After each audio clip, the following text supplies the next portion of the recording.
Welcome friends, स्वागत है आप सभी का यूट्यूब के एक और वीडियो लेक्चर में। दोस्तों, मैं बता दूं कि ये जो लेक्चर है ये अपने सीरीज़ का ये चौथा वीडियो है और जो मेन टॉपिक था इस लेक्चर का वो था ट्रांसमिशन मीडिया। और जैसा कि आपको याद होगा, पहले वीडियो में मैंने बताया था कि ट्रांसमिशन मीडिया ब्रॉडली दो पार्ट में डिवाइड किया जा सकता है, गाइडेड और अनगाइडेड। अभी तक उसके आगे के वीडियो में हम लोग गाइडेड मीडिया के एग्जाम्पल्स को पढ़ रहे थे, जिसमें आपने दो मेटल केबल पढ़े, ट्विस्टेड पेयर केबल और कोएक्सियल केबल, और उसके बाद आपने एक लेक्चर पूरा फाइबर ऑप्टिक केबल के बारे में पढ़ा जो कि ग्लास केबल कहलाता। तो ऑल इन ऑल अभी तक हम लोगों ने सारे फिज़िकल मीडिया को कवर अप किया, मतलब बाउंडेड मीडिया को कवर अप किया या गाइडेड मीडिया को कवर अप किया। अब हम लोग का जो लास्ट जो इस सीरीज़ का वीडियो है उसको डेडिकेट किया गया है अनगाइडेड मीडिया के लिए। अनगाइडेड मीडिया का क्या मतलब होता है वो अभी हम लोग नेक्स्ट स्लाइड में समझेंगे। तो अनगाइडेड मीडिया के एग्जांपल्स अगर आपको याद हो कि जिसको हम वायरलेस मीडिया भी बोलते हैं, इसमें रेडियो वेव्स होती हैं, इंफ्रारेड वेव्स होती हैं, माइक्रोवेव होती हैं। तो इनके बारे में हम लोग चर्चा करेंगे इस वीडियो लेक्चर में। So friends, let's start with the first slide of which is explaining unguided media. So here it is. So first of all, we will try to understand what is unguided media. हम समझने की कोशिश करेंगे कि unguided media क्या है। हालांकि थोड़ा बहुत क्लियर है कि अनगाइडेड मीडिया का मतलब वायरलेस मीडियम। तो an unguided transmission transmits the electromagnetic energy waves without using any physical medium. मतलब बिना किसी भौतिक मीडियम के, बिना किसी फिजिकल मीडियम के जब हम किसी डेटा को इलेक्ट्रोमैग्नेटिक एनर्जी के फॉर्म में भेजते हैं तो इस प्रकार के ट्रांसमिशन को हम अनगाइडेड ट्रांसमिशन बोलते हैं। और obviously therefore it is also known as wireless transmission. तो अनगाइडेड को हम वायरलेस ट्रांसमिशन, एक सामान्य भाषा में हम कह सकते हैं कि it is a wireless transmission, मतलब इसमें किसी वायर की ज़रूरत नहीं होती है। The medium used by the transmission is the air. हवा को एज ए मीडियम यूज़ किया जाता है। In unguided media, air is the media through which the electromagnetic energy can flow easily. देखिए, जो डेटा है वो इलेक्ट्रोमैग्नेटिक एनर्जी के रूप में ही चलता है, चाहे वो कोएक्सियल केबल हो या ट्विस्टेड पेयर केबल हो, लेकिन वहाँ पे फिज़िकल मीडियम के अंदर इलेक्ट्रोमैग्नेटिक एनर्जी एक गाइडेड फॉर्म में चलती है। और आप उसी इलेक्ट्रोमैग्नेटिक एनर्जी को आप एयर पे भी फ्लो करा सकते हैं। वो डायरेक्शनल भी हो सकती है और वो ओमनी डायरेक्शनल भी हो सकती है, क्योंकि वायरलेस में अभी हम लोग आगे पढ़ेंगे, लेकिन दोनों इलेक्ट्रोमैग्नेटिक एनर्जी के फॉर्म में ही डेटा फ्लो करता है। और जबकि एक जो मीडिया हम लोगों ने पढ़ा था ऑप्टिकल फाइबर केबल, उसमें लाइट के फॉर्म में डेटा ट्रैवल करता है। तो यहाँ पे वायरलेस मीडियम भी इलेक्ट्रोमैग्नेटिक एनर्जी को ही यूज़ कर रहा है डेटा को भेजने के लिए इन द ओपन एयर। अब वो डायरेक्शनल है कि ओमनी डायरेक्शनल है, वो डिपेंड करेगा किस प्रकार की हम वायरलेस मीडियम यूज़ कर रहे हैं। अनगाइडेड मीडिया को दोस्तों तीन ब्रॉड कैटेगरीज़ में डिवाइड कर सकते हैं, जैसा कि आप स्क्रीन पे देख पा रहे हैं, रेडियो वेव्स, माइक्रोवेव, इंफ्रारेड। अब एक्चुअली ये फ्रीक्वेंसीज़ में है। रेडियो वेव की फ्रीक्वेंसी है वो तीन, आप डायग्राम में अगर ध्यान से देखें कि रेडियो वेव की जो फ्रीक्वेंसी है वो 3 किलो हर्ट्ज से 300 गीगा हर्ट्ज तक है। और रेडियो वेव एंड माइक्रोवेव, मतलब इसमें दोनों हैं। जो लोअर रेंज है वो रेडियो वेव को जाती है और जो हायर रेंज है वो माइक्रोवेव को जाती है। 3 किलो हर्ट्ज से 1 गीगा हर्ट्ज तक की जो रेंज है वो रेडियो वेव की के उसमें रेंज में आती हैं, और 1 गीगा हर्ट्ज से 300 गीगा हर्ट्ज तक, 300 गीगा हर्ट्ज तक माइक्रोवेव को इसमें असाइन किया जाता है वो रेंज। तो ये आपको स्पेक्ट्रम दिखाई दे रहा है, और आप देख सकते हैं कि 300 गीगा हर्ट्ज से 413 हर्ट्ज तक जो रेंज दी गई है वो इंफ्रारेड को दी गई है, जो उससे हायर फ्रीक्वेंसी पे है। और उससे भी हायर फ्रीक्वेंसी पे 413 हर्ट्ज से 913 हर्ट्ज तक जो फ्रीक्वेंसी है वो डेडिकेटेड है लाइट वेव को। तो खैर, हमें यहाँ पे मेनली रेंज 3 की ज़्यादा इम्पोर्टेंट याद रखनी, रेडियो वेव की, माइक्रोवेव की और इंफ्रारेड की। तो let's start with the first one, that is radio wave. What is radio wave? Radio wave lower frequency range है जो स्पेक्ट्रम है उसमें, जो कि आपका 3 किलो हर्ट्ज से लेके 1 गीगा हर्ट्ज, बहुत लंबी रेंज है, वाइड रेंज है। 3 किलो हर्ट्ज़ से लेके 1 गीगा हर्ट्ज़ तक की सारी फ्रीक्वेंसीज़ को हम रेडियो वेव मानते हैं। तो radio waves are the electromagnetic waves that are transmitted in all direction of free space. तो इसकी प्रॉपर्टी है रेडियो वेव की, ये इलेक्ट्रोमैग्नेटिक वेव है, ये हर डायरेक्शन में चलती है, किसी एक सिंगल डायरेक्शन पे फ्लो नहीं करती है, ये सारे डायरेक्शन में ट्रेवल करती है। That is why radio waves are called omnidirectional. Omnidirectional means what?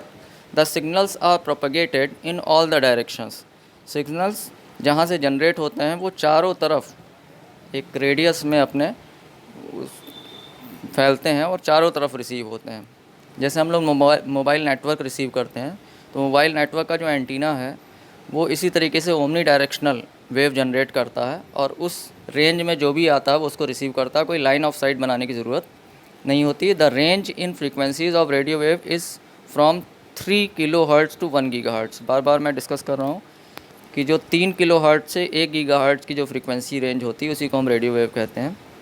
In the case of radio wave the sending and receiving antenna are not aligned. यहाँ पे सेंडिंग और रिसीविंग एंटीना को कोई align करने की कोई ज़रूरत नहीं है, क्योंकि जो वेव्स हैं वो सारे डायरेक्शन में डिस्पर्स हो जाती हैं, तो उसको रिसीव करने के लिए कोई डायरेक्शन बनाने की ज़रूरत नहीं होती है। The wave send by the sending antenna can be received by any receiving antenna. एक सेंडिंग, इसमें ऐसा होता है कि सेंडर एक होता है और रिसीवर कई सारे होते हैं। तो एक सेंडर जो सिग्नल सेंड करता है वो बहुत सारे रिसीवर रिसीव कर सकते हैं, उसमें कोई पर्टिकुलर डायरेक्शन बनाने की ज़रूरत, लाइन ऑफ साइट बनाने की ज़रूरत नहीं होती है। बहुत अच्छा एग्जाम्पल है इसका रेडियो वेव का FM रेडियो, टेलीविज़न ब्रॉडकास्टिंग, ये सारे अच्छे अच्छे एग्जाम्पल हैं रेडियो वेव्स के। अब इसमें कुछ एप्लीकेशंस मैंने पॉइंट आउट की हैं, applications and advantage of radio waves. What are the applications in which we can implement radio waves? Radio wave is useful for multicasting when there is one sender and many receiver. Multicasting बहुत important term है। एक broadcasting term आता है, एक multicasting, एक यूनिकास्टिंग। यूनिकास्टिंग का मतलब 1 to 1, multicasting का मतलब 1 to many। अब उसमें ग्रुप हो सकते हैं अलग अलग। और ब्रॉडकास्टिंग का मतलब 1 to all, मतलब फिर उसमें कोई भी नहीं बचेगा। इसमें ग्रुप हो सकते हैं मल्टीकास्टिंग के, एक पर्टिकुलर ग्रुप पे जा रहा कई लोगों को, दूसरे ग्रुप में नहीं जा रहा। लेकिन अगर ब्रॉडकास्ट की बात करें तो 1 to all, मतलब सबको जा रहा। तो कहीं कहीं पे मल्टीकास्टिंग और ब्रॉडकास्टिंग सिमिलर तरीके के ही टर्म लगते हैं।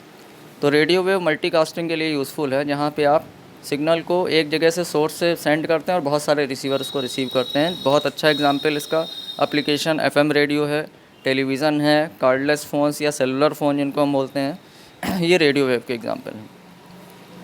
और क्या क्या एडवांटेजेस हैं? Radio waves covers a large area and they can penetrate the walls. ये बड़ा इंपॉर्टेंट है दोस्तों। रेडियो वेव बहुत बड़े एरिया को कवर कर लेती है। अगर एक एंटीना मोबाइल स्टेशन का लगा हुआ तो वो आधा किलोमीटर 1 किलोमीटर तक सिग्नल्स आधे किलोमीटर के एरिया को कवर कर लेता है। और they can penetrate the walls. ये जो लोअर रेंज की जो रेडियो वेव्स होती हैं ये दीवार को आर पार कर जाती हैं। मतलब अगर आप एक बंद कमरे में भी बैठते हैं तो भी आपको नेटवर्क रिसीव होता है। नेटवर्क वीक हो सकता है लेकिन नेटवर्क आपको मिलता है। तो ये दीवार को आर पार कर जाते हैं। इनको फिज़िकल ऑब्स्टेकल से कोई फ़र्क नहीं पड़ता है, ये सारे फिज़िकल मीडियम को पार कर सकते हैं। Radio transmission higher transmission rate provide करता है बाकी रेस की अपेक्षा। Radio transmission is mainly used for wide area network and mobile cellular phones. Wide area network और mobile cellular phones, mobile cellular phone को एक तरीके का हम वैन मान सकते हैं, वाइड एरिया नेटवर्क जो पूरे ऑल ओवर कंट्री में फैला होता है और अलग अलग एंटीनास के थ्रू एक सेलुलर स्ट्रक्चर बन जाता है, इसीलिए हम उसको सेल फ़ोन बोलते हैं। और जैसे जैसे हम एक एंटीना के नेटवर्क क्षेत्र से बाहर होते हैं हम दूसरे एंटीना के जद में आ जाते हैं, तो इसलिए हमारा नेटवर्क कभी मिस नहीं होता है और कोई लाइन ऑफ साइट मिलाने की ज़रूरत नहीं होती। बहुत अच्छा एग्जाम्पल है रेडियो वेव्स का। तो this is all about radio wave. Now the next one is microwave. What is microwave? मैंने बताया था कि जो आप स्पेक्ट्रम देख रहे थे उसमें शुरू की जो रेंज थी किलो हर्ट्ज़ से लेके और जो गीगा हर्ट्ज़ तक, 1 गीगा हर्ट्ज़ तक, वो हम मान रहे थे रेडियो वेव को। और 1 गीगा हर्ट्ज़ से 300 गीगा हर्ट्ज़ तक जो रेंज है वो माइक्रोवेव होती है। Electromagnetic waves having frequencies between 1 and 300 gigahertz are called microwave. Microwave unidirectional होती है, ये ओमनी डायरेक्शनल नहीं है। देखिए बहुत बड़ा डिफरेंस है माइक्रोवेव और रेडियो वेव में। ये यूनी डायरेक्शनल हैं, ये एक ही दिशा में चलती हैं, ये एक लाइन ऑफ साइट बनाती हैं। When an antenna transmit microwave they can narrowly focused. अब जब माइक्रोवेव भेजी जाती है तो एक फोकस्ड वे में चलती हैं, एक रे और बीम के रूप में चलती हैं। This means that the sending and receiving antenna needs to be aligned. यहाँ पे एक बड़ी इंपॉर्टेंट बात है कि सेंडिंग और रिसीवर को, सेंडर और रिसीवर को अलाइंड करना पड़ता है, उनमें एक लाइन ऑफ साइट बनानी पड़ती है, तभी दोनों डेटा को सेंडिंग और रिसीविंग का पूरा वर्क परफॉर्म कर सकते हैं जब वो लाइन ऑफ साइट में होंगे। तो इसीलिए टेक्निकली थोड़ा डिफ़िकल्ट होता है इसको इंस्टॉल करना। There are two types of microwave transmission. Microwave transmission को हम दो ब्रॉड कैटेगरीज में बांट सकते हैं, टेरेस्ट्रियल माइक्रोवेव और सैटेलाइट माइक्रोवेव। तो what is terrestrial and what is satellite? जब कम्युनिकेशन माइक्रोवेव का अर्थ टू अर्थ होता है, मतलब पृथ्वी से पृथ्वी पे ही होता है, ज़मीन से ज़मीन पे ही होता है, तो उसको हम टेरेस्ट्रियल माइक्रोवेव बोलते हैं। मतलब सेंडिंग और रिसीविंग एंटीना दोनों अर्थ पे ही होते हैं, ज़मीन पे ही होते हैं, तो उसको टेरेस्ट्रियल माइक्रोवेव कहते हैं। जैसे कि हमारा एसटीडी एंटीनाज लगे होते हैं, या हमारा और इस तरीके के जो बहुत दूर दूर तक कम्युनिकेशन कर सकते हैं। जैसे आपका कन्वेंशनल एसटीडी फ़ोन्स एंटीना होते हैं, ये टेरेस्ट्रियल माइक्रोवेव के एग्जांपल हैं। दूसरी तरफ सैटेलाइट माइक्रोवेव में क्या होता है कि एक एंटीना तो हमारा अर्थ पे होता है और एक का एंटीना हमारा क्या कहते हैं, जियो स्टेशनरी ऑर्बिट में होता है। तो जियो स्टेशनरी ऑर्बिट के अंदर, जो कि आपका 36,000 किलोमीटर ऊपर होती है अर्थ से, मतलब स्पेस में होती है कहीं, जहाँ पे एक सैटेलाइट होती है, जिस सैटेलाइट में एक एंटीना लगा होता है। मतलब हम अर्थ टू स्पेस कम्युनिकेट करते हैं, फिर स्पेस टू अर्थ कम्युनिकेट करते हैं। तो खैर देखते हैं, इसको थोड़ा और क्लियर समझते हैं। तो पहला आता है टेरेस्ट्रियल माइक्रोवेव। टेरेस्ट्रियल माइक्रोवेव में आप डायग्राम में दोस्तों देख पा रहे हैं कि दोनों तरफ एंटीनाज लगे हुए हैं, एक ट्रांसमिटिंग एंटीना है और एक रिसीविंग एंटीना है, और इनके अंदर लाइन ऑफ साइट को किया गया, मतलब लाइन ऑफ साइट इनकी अलाइन की गई है। In this system the signals are extremely concentrated and the physical route must be line of sight. ये तो बार बार बोला जा रहा कि लाइन ऑफ साइट होनी चाहिए। The signal in this systems are extended with the help of relay towers. अब इसमें कहीं सिग्नल वीक होते हैं या आगे बढ़ाना है, दूरी तक ले जाना है, तो बीच बीच में टावर्स लगे हुए हैं जो रिले टावर्स कहलाते हैं, जो सिग्नल को आगे बढ़ाते जाते हैं, उनको स्ट्रेंथन करते जाते हैं। और इनके अंदर जो एंटीनाज होते हैं वो डायरेक्शनल पैराबोलिक एंटीनाज। पैराबोला एक शेप होता है, मैथमेटिक्स में आप देख सकते हैं, जैसे आप देखते हैं एंटीनाज वगैरह लगाते हैं रडार के केस में, जैसे एंटीना जो शेप में होते हैं उसको पैराबोलिक एंटीना बोलते हैं। To broadcast and receive signals in the lower gigahertz range. तो टेरेस्ट्रियल माइक्रोवेव सिस्टम में डायरेक्शनल पैराबोलिक एंटीनाज होते हैं, जिससे कि वो सिग्नल को रिसीव कर सकें या ब्रॉडकास्ट कर सकें, और लोअर गीगाहर्ट्ज़ रेंज यूज़ करता है। अब वो रेंज क्या होती है वो अभी हम लोग एक कंपेयर करेंगे दोनों को, सैटेलाइट और टेरेस्ट्रियल को, तब देखेंगे कि दोनों की रेंज में कितना फ़र्क होता है। Satellite microwave transmission system uses satellite for broadcasting and receiving of signal. Satellite कहाँ पे है? This system need satellites which are in the geostationary orbit which is 36,000 kilometre above the earth. Earth के 36,000 kilometre ऊपर एक satellite जो rocket के द्वारा भेजी जाती है। इंडिया काफ़ी आगे है इसमें, आपको पता होगा PSLV polar satellite launch vehicle, जो इंडिया का रॉकेट है, वो सैटेलाइट को ऊपर भेजने का काम करता है। हम अपने देश की नहीं, बहुत सारे अन्य देशों की भी सैटेलाइट को ऑर्बिट में इस्टेब्लिश कर चुके हैं, ऑर्बिट में स्थापित कर चुके हैं। तो स्पेस साइंस में इंडिया काफ़ी आगे है। तो इस प्रकार से जो सैटेलाइट हमारे स्पेस में है, जो अर्थ से 36,000 किलोमीटर ऊपर है, घूम रही है, the satellite operate as repeater with receiving antenna, transponder and transmitting of signal. तो जो सैटेलाइट है वो सिग्नल को बूस्टअप भी करती है और रिसीविंग एंटीना की तरह वर्क करती है, और उसमें ट्रांसपोंडर होता है। ट्रांसपोंडर मतलब सिग्नल को रिसीव करता है और फिर सेंड करता है फ्रीक्वेंसी बढ़ा के। तो इस डायग्राम में आप देख पा रहे हैं कि ऐसा दिखाया गया है कि एक USA कॉन्टिनेंट है और एक यूरोप कॉन्टिनेंट है, और USA से ग्राउंड स्टेशन से कोई सिग्नल अपलिंक किया जा रहा है सैटेलाइट पे जियो स्टेशनरी ऑर्बिट में, और सैटेलाइट उसको डाउनलिंक के थ्रू यूरोप में के एंटीना पे रिसीव कर रही है।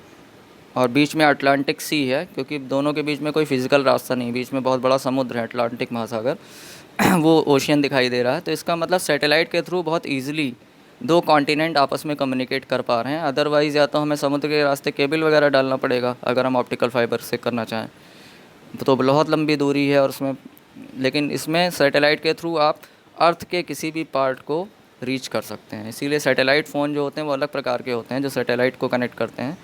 वो पूरे वर्ल्ड में कहीं से भी उनके अंदर सिग्नल आ सकता है, वो कहीं से भी कम्युनिकेट कर सकते हैं।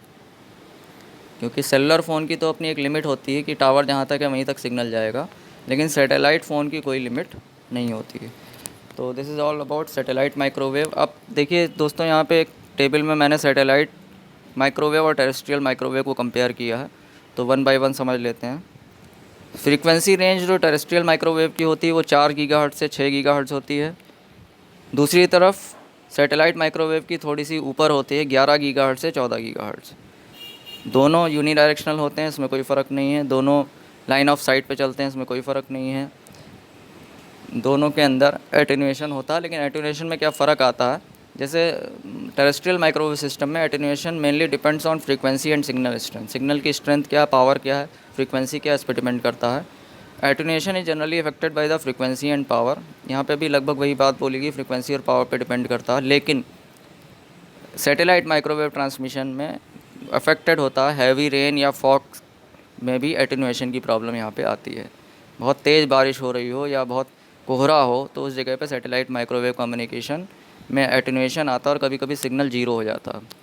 Terrestrial microwave transmission signal requirement make installation moderately difficult. मतलब हम टेरेस्ट्रियल माइक्रोवेव इंस्टॉलेशन को थोड़ा सा डिफ़िकल्ट कहेंगे in comparison to normal radio wave installation. लेकिन अगर हम सैटेलाइट माइक्रोवेव ट्रांसमिशन की बात करें तो इट इज़ एक्सट्रीमली टफ़। ये तो बहुत सबसे हाई इंजीनियरिंग, हम लोग किसी चीज़ को अगर बहुत टिपिकल बोलना चाहते हैं तो हम कहते हैं अरे स्पेस साइंस थोड़ी ना यूज़ करनी है कोई, मतलब बहुत डिफ़िकल्टी थोड़ी ना है इसके अंदर, तो बहुत आसान सी चीज़ है, कठिन नहीं है। तो कठिन का मतलब एक पर्यायवाची है कि वो स्पेस साइंस, मतलब इसका मतलब स्पेस जो साइंस है वो बहुत ज़्यादा डिफ़िकल्ट होती है। इसका मतलब सैटेलाइट को लॉन्च करना बहुत ज़्यादा एक्सपेंसिव है, वेरी एक्सपेंसिव, और बहुत ज़्यादा टेक्निकल है, बहुत ज़्यादा हाई इंजीनियरिंग स्किल्स और पूरी टीम की ज़रूरत होती है। जैसा कि इंडिया में ISRO, Indian space research organisation, इसको हैंडल करती है। It requires focus signals and line of sight as physical path. Terrestrial microwave में फोकस सिग्नल होना चाहिए, लाइन ऑफ साइट होनी चाहिए एकदम प्रॉपरली। सैटेलाइट माइक्रोवेव में ऑन द अदर हैंड केवल प्रॉपर अलाइनमेंट होना चाहिए, इतना फिक्स लाइन ऑफ साइट की ज़रूरत नहीं होती है, लेकिन अगर प्रॉपरली अलाइन है तो सिग्नल रिसीव हो जाते हैं। इन this system short distance system can be inexpensive. मतलब छोटे दूरी के लिए तो ये बहुत ज़्यादा महंगे नहीं होते हैं टेरेस्ट्रियल माइक्रोवेव, लेकिन लंबी दूरी के लिए कॉस्टली होते हैं। और नो डाउट सैटेलाइट माइक्रोवेव तो बहुत ज़्यादा एक्सपेंसिव होता है, उसके एक्सपेंस का तो कोई मुकाबला ही नहीं है। करोड़ों अरबों में लागत आती है इसमें, इसको तैयार करने में। तो किसी सैटेलाइट को लॉन्च करना किसी व्यक्ति के बस की बात नहीं है। इसके लिए बड़ी बड़ी ऑर्गेनाइजेशंस, साइंस, नासा, इसरो और बड़ी बड़ी ऑर्गेनाइजेशंस वर्क करती हैं, या पूरी पूरी कंट्रीज़ इसको हैंडल करती हैं। रिले टावर यूज़ होते हैं टेरेस्ट्रियल माइक्रोवेव में सिग्नल को एक्सटेंड करने के लिए। On the other hand signal expand करने के लिए यहाँ पे सैटेलाइट होती है, सैटेलाइट उसको बूस्टअप करके आगे बढ़ाती है।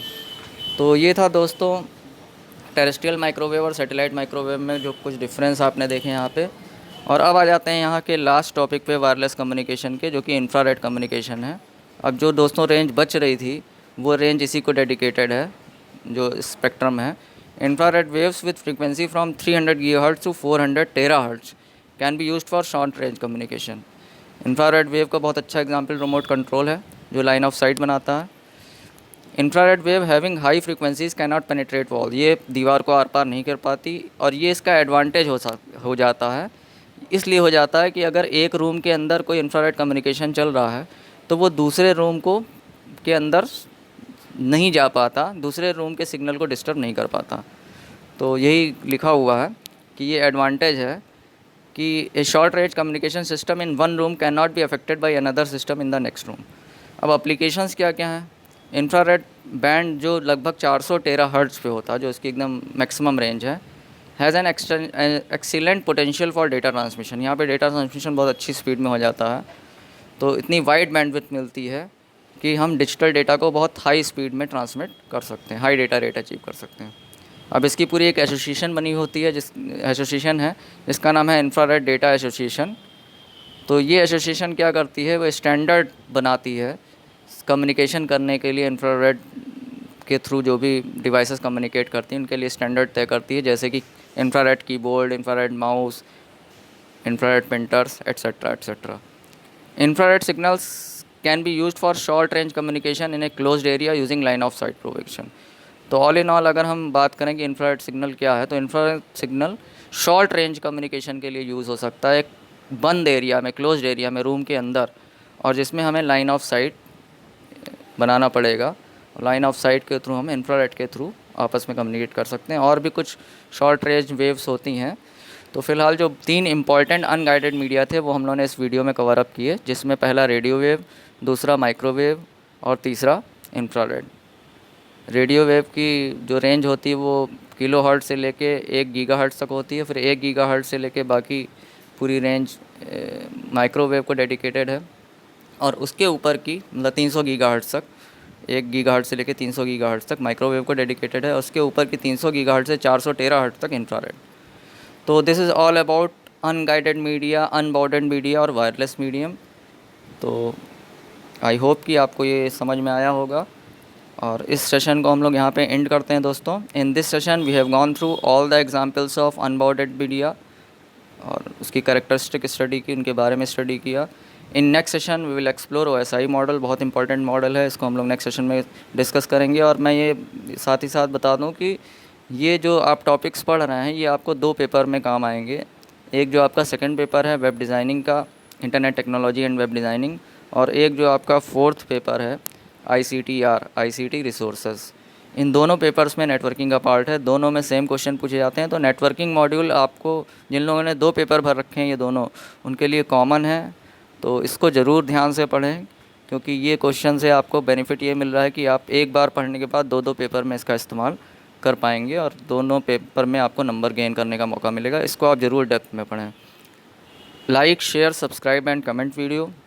कमेंट करें, कमेंट में आप क्वेश्चंस पूछ सकते हैं, कमेंट में कोई सजेशन दे सकते हैं, कौन सा टॉपिक आप आगे पढ़ना चाहते हैं वो बता सकते हैं। So I am going to conclude this lecture now. तो till next lecture, it's good bye and thank you all. Thank you very much.